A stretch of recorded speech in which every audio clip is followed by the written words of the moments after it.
And are you sharing your screen? Yeah, I will. Okay.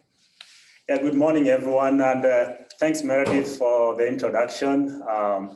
Yes, I'm with Langston now. I know many of you have seen on the call today. You've met me elsewhere before. I was with OSU until February 15th of this month. Then I've joined Langston. I'll be working alongside with Dr. Josh Rina. And my role will be coordinating the agribusiness program and also small farms. So a lot of the things we've done together at OSU, some of those I'll transfer them over. So, and I'll be talking about some of those as we go along. So this morning I wanted to talk about estate planning and Heir's property. And of course, as relating to farming, we know land is a factor of production, and that's important for us to talk about, especially when we have a situation like that affecting the success of doing farming. So if you allow me, I'll share the screen here and we'll get started. Let's open it up. You got to open it up first. Oh, okay. All right. Yeah. And all the PowerPoints will be on Whova, so you will be able to download those PDFs.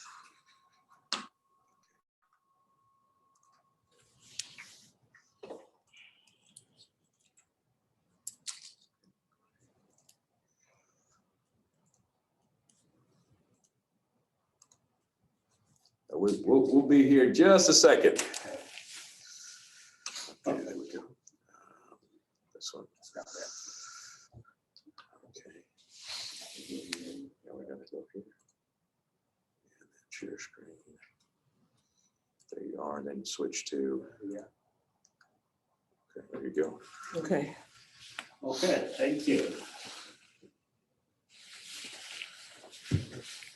Okay, like I said, yeah, we'll be talking about estate planning and the Heir's property. Why it's important, obviously. We need land to produce. We need land to do all the agricultural activities that we are talking about here. This conference is about agriculture and selling products. So we need to consider the most important thing, which is land. I was supposed to have done this presentation with Joshua Davis, who just left this morning. He has a sick family member, so I'm going to do it myself here. Okay. Okay. So who needs estate planning? I guess everyone, all of us need estate planning. Every person who has a property, or you own a property, you need to do some planning on how that property will be distributed in the event the unfortunate thing happens, which is death. How does that property transfer to the next generation? Now, it's useful for every person who owns property to plan and decide how the property will be transferred to the beneficiaries, in most cases, either children or other family members. Now, the unfortunate thing, if we do not decide or you don't plan or give a direction how that property will be shared or be inherited, then the state or the government will decide for you.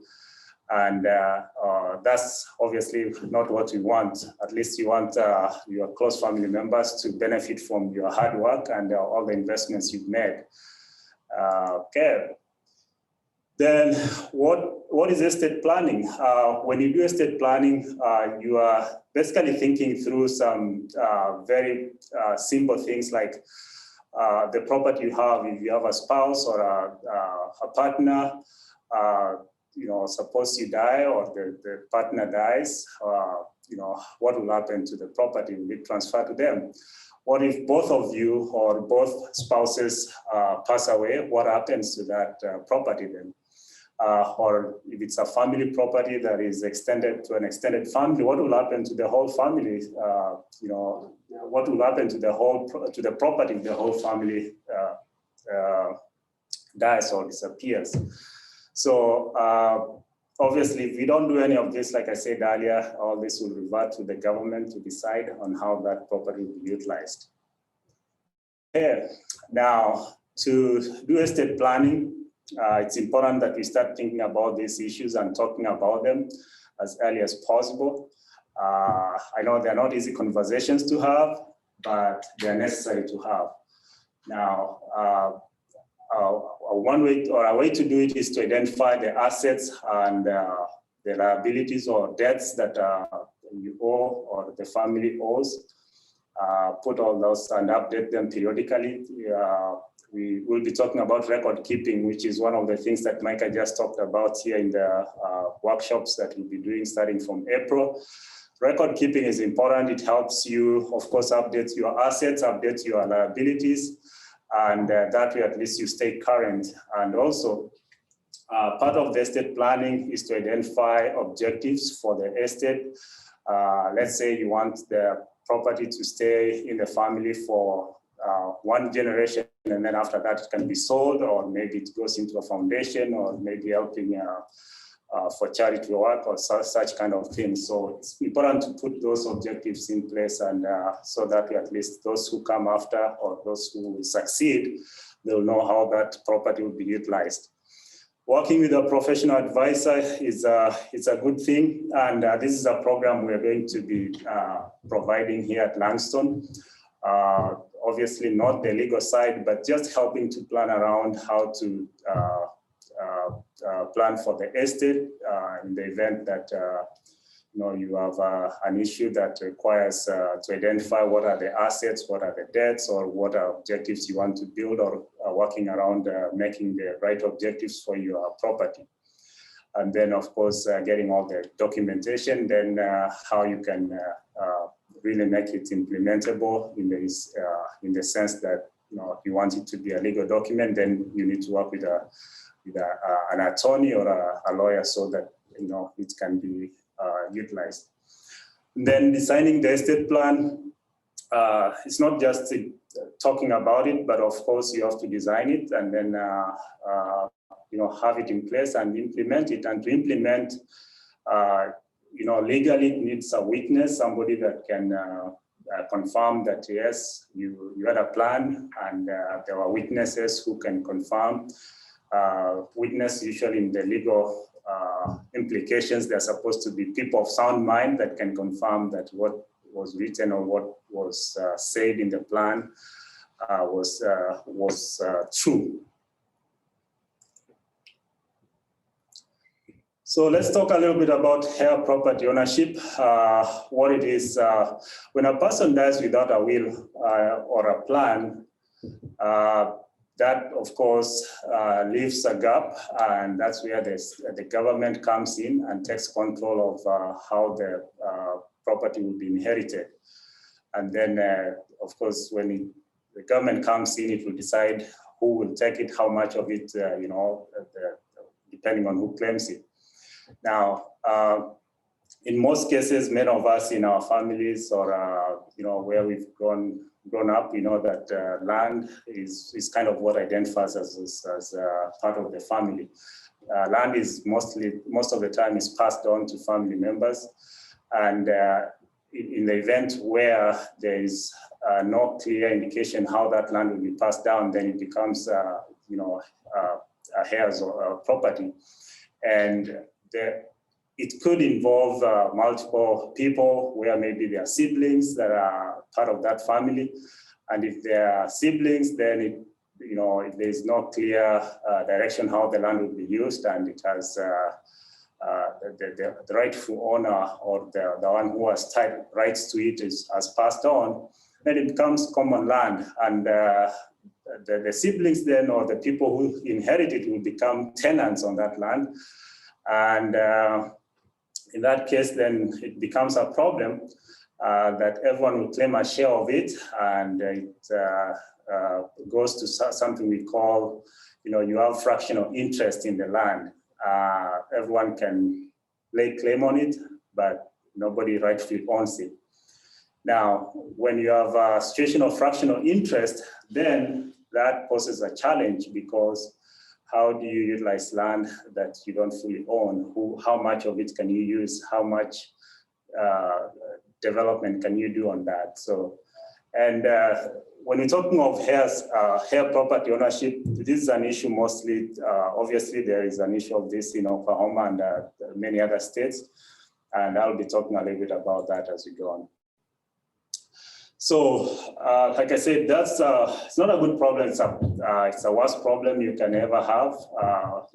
Existing in a Heir property kind of situation, and USDA recognizes this to be a big issue, especially for the Black African American or Black community, as a leading cause for them losing land.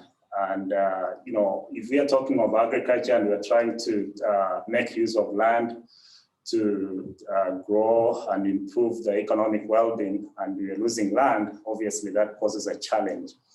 And what it does when you have a Heir's property, that also causes an issue that if you're trying to grow economic worth or building assets, it's not possible to utilize land that is commonly held, because it's not going to be easy to even have any kind of investment into it because of either capital borrowing. You want to borrow and you can't use that land to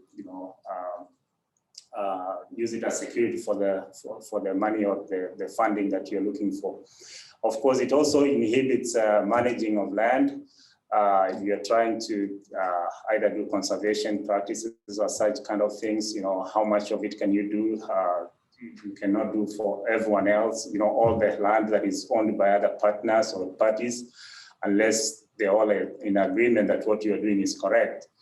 Then also another issue that it tends to come up a lot that is a concern is in Heir's property kind of situation, it limits people from utilizing government programs. And most of the USDA programs, of course, either they are financial lending programs or conservation programs.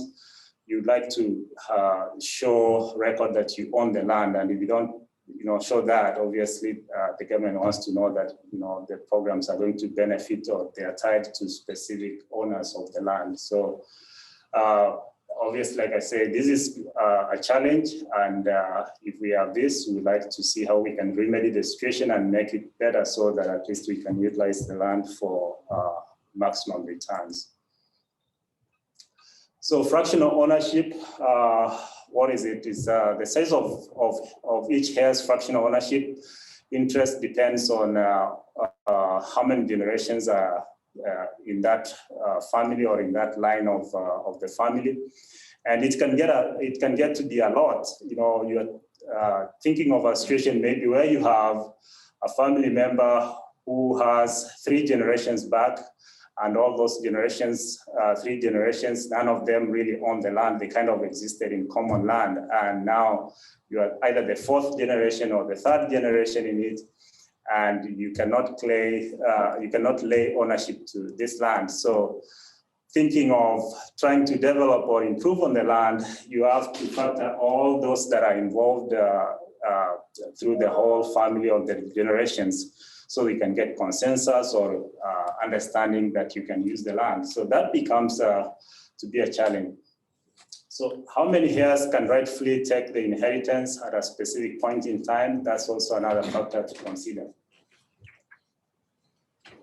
Yeah. Then, like I said, Heir's property is a leading cause for, especially the African American community, to lose land. This also has an implication to the development that people can use the land for. So with each passing generation, Heir property owners who die without a will or other estate plan, a new generation of heirs inherits ownership of that land. Now, with each successive generation, it gets to be larger than the previous one.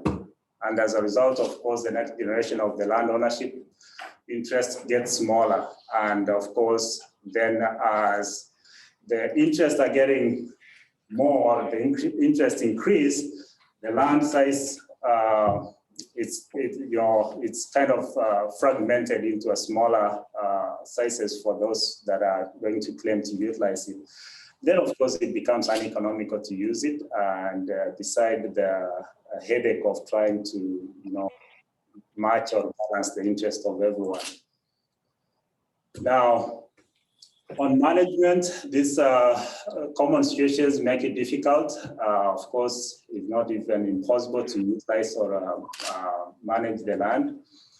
And when you don't have a land management plan, of course, that will lead to land loss. You leave a land that is not developed, and eventually, that will be land either will accumulate into owing taxes, and when you owe taxes to the government and you're not able to pay for those, obviously then they can possess the land to sell it to cover the taxes that are not paid.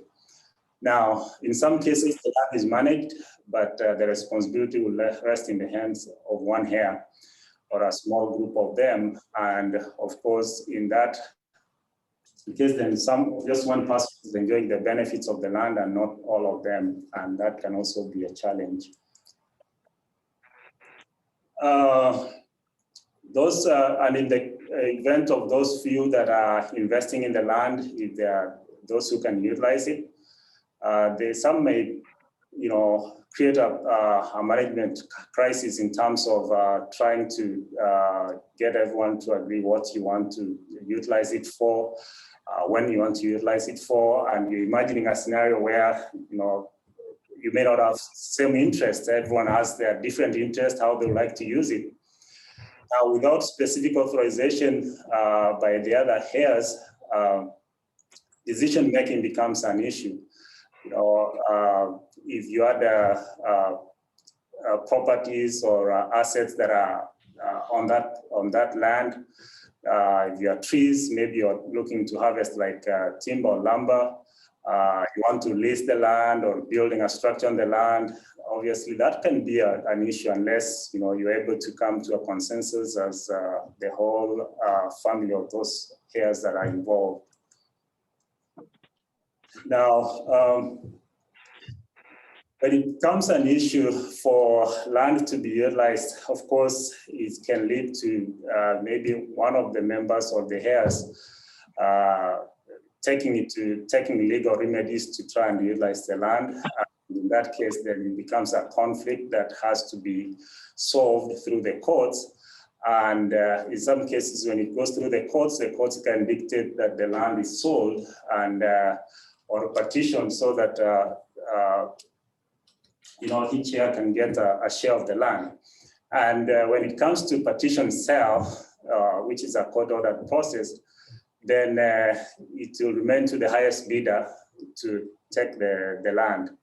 Now, that's always not a good scenario, but it's one way just to kind of get out of the situation. Now, the proceeds from the sale will be distributed to the co-owners of the property according to the size of their fractional interest.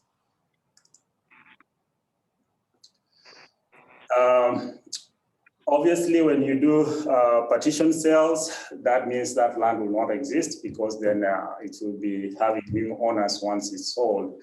It's often difficult for property owners to outbid land speculators.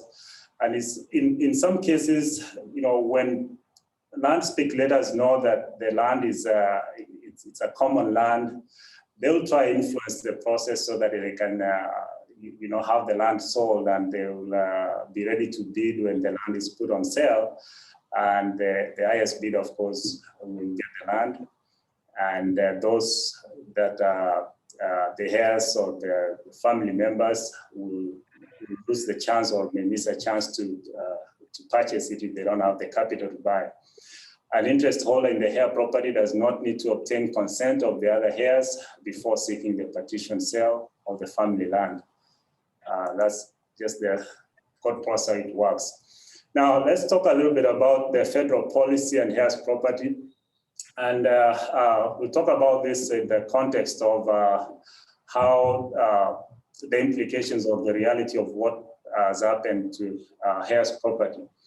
Now, by 1980, especially for the African Americans, 3.8 million acres were owned as heir property, meaning common land.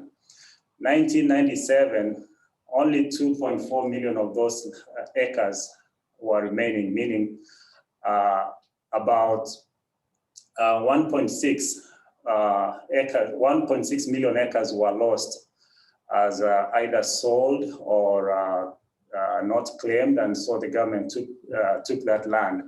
So you can see that's a big loss there. Now, in 2010, then the government came up with an act called the Uniform Partition of Heirs Property Act. And since then, we have had a lot of states implement the act. In Oklahoma, it has not been implemented yet. It was proposed as a bill that came up in 2019. It didn't pass, but again, I think from the inquiries I did, I was told that it's likely to come up again in 2022. So the Uniform Partition of Heirs Property Act has not been implemented yet in Oklahoma. And I'll talk a little bit here about the Uniform Partition of Heirs Property Act so that you know what it is. So the Uniform Partition of Heirs Property Act, it's meant to help solve the problem of preserving the co-tenants' rights to sell or share property. The Act applies only to heirs property. One or more co-tenants must have received his or her property interest from a relative, and only when there is no written agreement governing partition among the owners. If both of those conditions exist, then the Act requires that certain protections are in place when a co-tenant files for a partition order. Now, the co-tenant requesting the partition must give notice to all of the other co-tenants. That's what the Act says. Then the court must order an independent appraisal to determine the property's fair market value as a single parcel. And if a co-tenant objects to the appraised value, the court must hold a hearing to consider other evidence. Now, any co-tenant except the one who is requesting the partition may buy the interest of the co-tenant seeking partition for a proportional share of the court-determined fair market value. The co-tenants have 45 days to exercise the right of first refusal, and if you exercise, another 60 days are given to which you can arrange for financing. Now, if more than one co-tenant elects to buy the shares of the co-tenant seeking petition, the court will prorate the seller's shares among the buyers according to the existing fractional ownership percentages.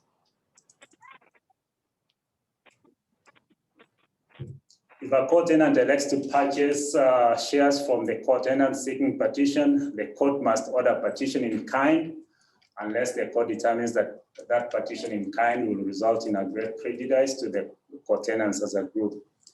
Now, the Uniform Partition Heirs Property Act specifies that factors a court must consider when determining whether partition in kind is appropriate.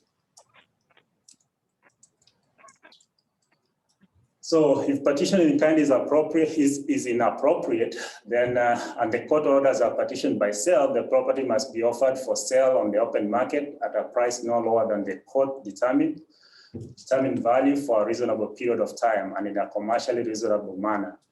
If an open market sale is unsuccessful, the court determines that a sale by sealed bids or by auction would be more economically advantageous for the co-tenants as a group. The court may order sale by one of those methods. So that's a lot of legal language there, but the reason for bringing that up, it just helps to show that there's a recourse process or program that is available to help situations where there's heirs property or common land or common property ownership. In case there is a situation that is existing around communities, so we can use that as that court process to help revert or recourse the challenge. Sorry. Now, like I said, in Oklahoma, the Uniform Partition Act has not passed yet, but hopefully when it passes, it will be a way to help in trying to manage the Heir's property issue. Now, protecting Heir's property owner's land, I would say for getting ready and organizing yourself to protect common land or common property, it's important to plan for the future. Write a will or a transfer plan. Pay your property taxes if you have land or property that you owe taxes. It's important to pay the taxes. Otherwise, that's an avenue that the government will have access to the land. If the taxes are not paid, then it will possess or try to sell it to recover the taxes. Write a family tree, a generation of heirs. I know we have many programs that help us to identify our relatives or people we are related with. If you're able to find your family members or your generation where your ancestry, try to write it down and share with people so they can know in case somebody or the property owner passes, at least they can maybe reach out to the person listed on the family tree. Create a paper trail or a record to prove ownership of the land. Consolidate the ownership, and consolidation here means forming like a company, like a limited liability company, that way to protect the interest of all the parties that are involved in the ownership, and then manage the core ownership and also tracking expenses. If you pay taxes or you invest on the land, put any investments into it, all the expenses you pay for those investments, if you can prove by showing receipts or transactions that were related to the property, that helps in simplifying or helping in the legal process of trying to solve the issue. Okay, here is a reference there. Then I have contact information here, my email address. It's not ready yet, but it's probably going to be jarati@langston.edu. And also Joshua Davis, his email address is up there. He's not here this morning, like I said, he left. But I would like to say with this is one of the programs we'll be helping with, or would like to assist if there are any needs out there, trying to do estate planning or trying to find out how to create your Heir property management. Outside that, we also have other programs. Dr. Inga talked about the agripreneurship program. We'll be rolling that out, and also we are also working on the Farmers Market Manager Training Program that we have done in the past through OSU. Now that will be through Langston, and will be in December, starting from December 2nd to December 10th. We'll use the same format we've used before. I'll be sharing some information later on. I'll be out in OKC tomorrow, so I'll have a chance to maybe see some of you. I'll be having my contact information, and maybe I can give you more details about the Farmers Market Manager Conference. Obviously, we'll be having more other things to discuss on and work with you. I'm looking forward to continue working with you. I think my time is up, and I would like to open it up for questions here. Okay, we'll go ahead and stop sharing. You had a couple things in there in your chat, not a lot, but I think I hit the wrong thing. Oh.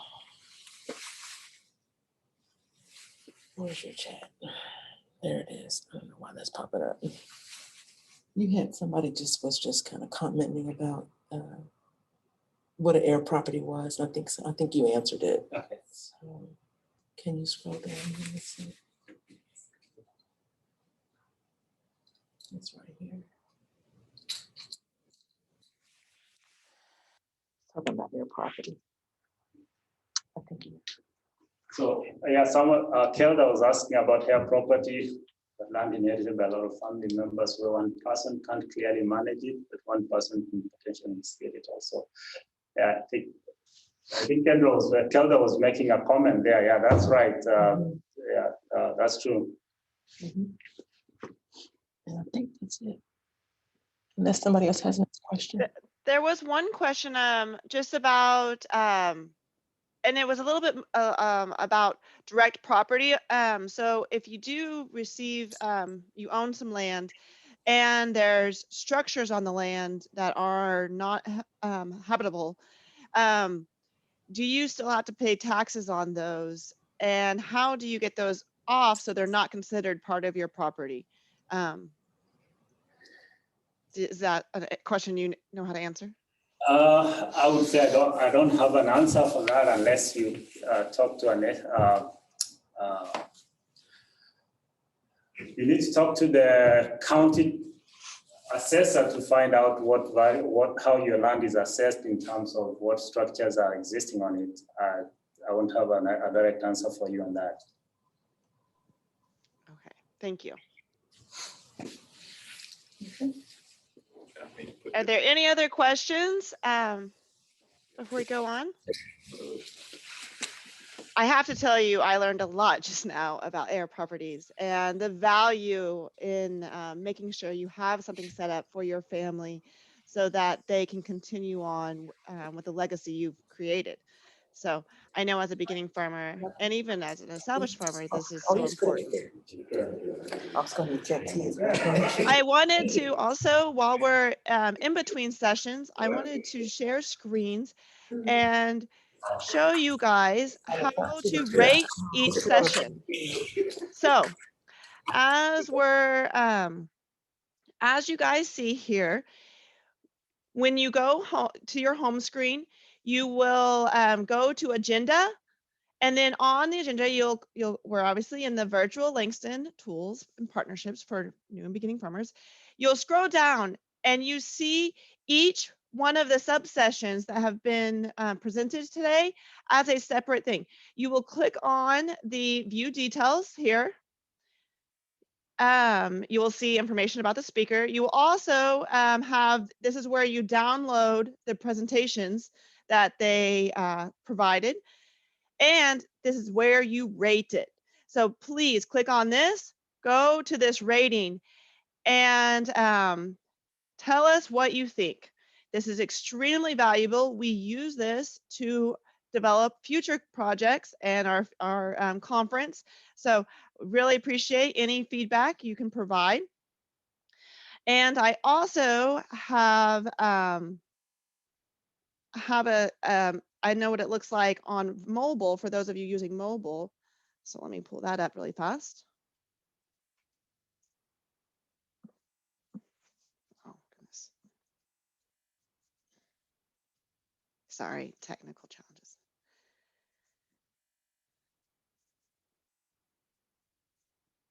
And maybe my screen's gonna be slow.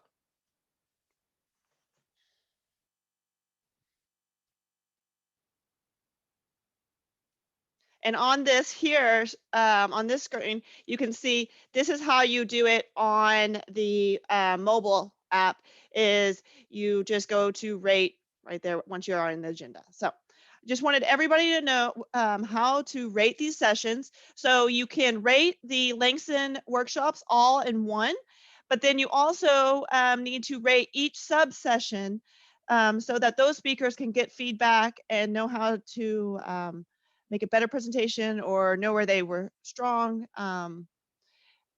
for the future. So I'm going to bring it back to Dr. Ringer here, and he's going to share with us some of the wonderful things Langston has to offer.